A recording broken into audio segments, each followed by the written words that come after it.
Some of the things we loved to do together when I was younger was going to National Trust sites and exploring, and I think that really speaks to his character because he loved adventure.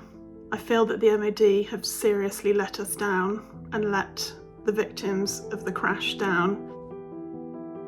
These men risked their life for their country, and in return they were put on an aircraft that wasn't airworthy, and the reason for the crash and the evidence around it has been withheld from their families for 31 years.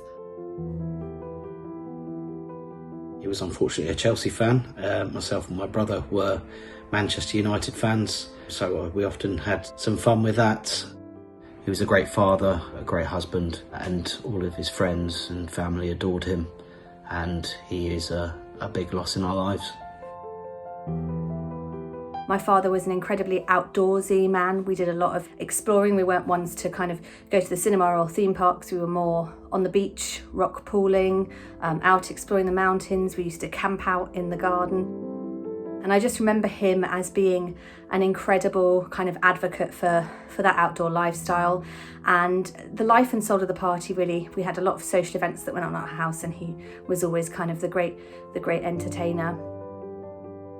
My dad loved to travel, especially organising family trips. He loved to cook.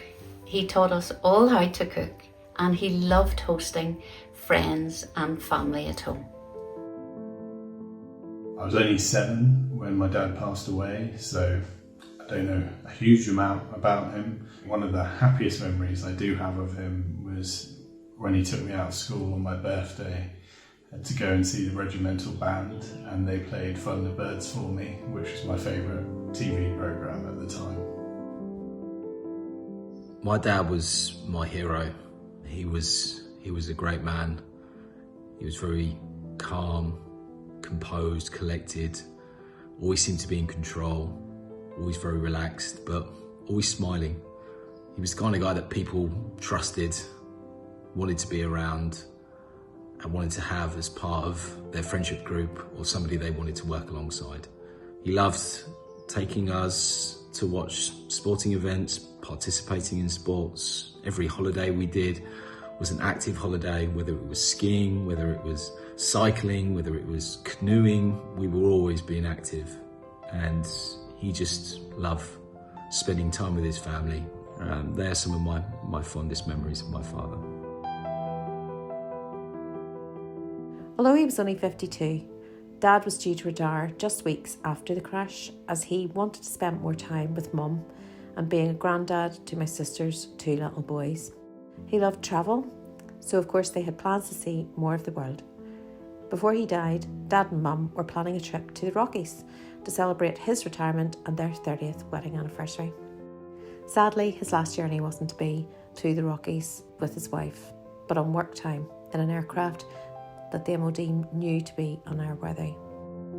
I was only 2 years old when the crash happened. What I do have is photo albums that my dad very meticulously put together throughout his life and throughout our childhood. So that's really something that I can hold on to. All the photos are captioned and reflect days out at the beach, birthday celebrations, Christmas celebrations, and that's a really lovely thing to hold on to. I think it's time that the MOD came out with the truth and finally told us what the circumstances were leading up to that crash and why our loved ones were allowed to fly on that helicopter, which was unairworthy. The crash is being talked about by the MOD as a tragic accident. It was not an accident, and we want accountability and we want answers. I feel completely and utterly let down. I feel that we've been dismissed, and horrifyingly deceived by the MOD. And I think it's finally time for some answers and accountability. Somebody somewhere knows what happened, and we want to know who that is, and we want them to be held accountable for their actions. They've shown a complete lack of honesty and integrity. And really, I have little to no respect for them as an organisation or what they stand for if this is how they treat the people that they consider important members within their organisation. It's a shame on the Ministry of Defence and how they've behaved.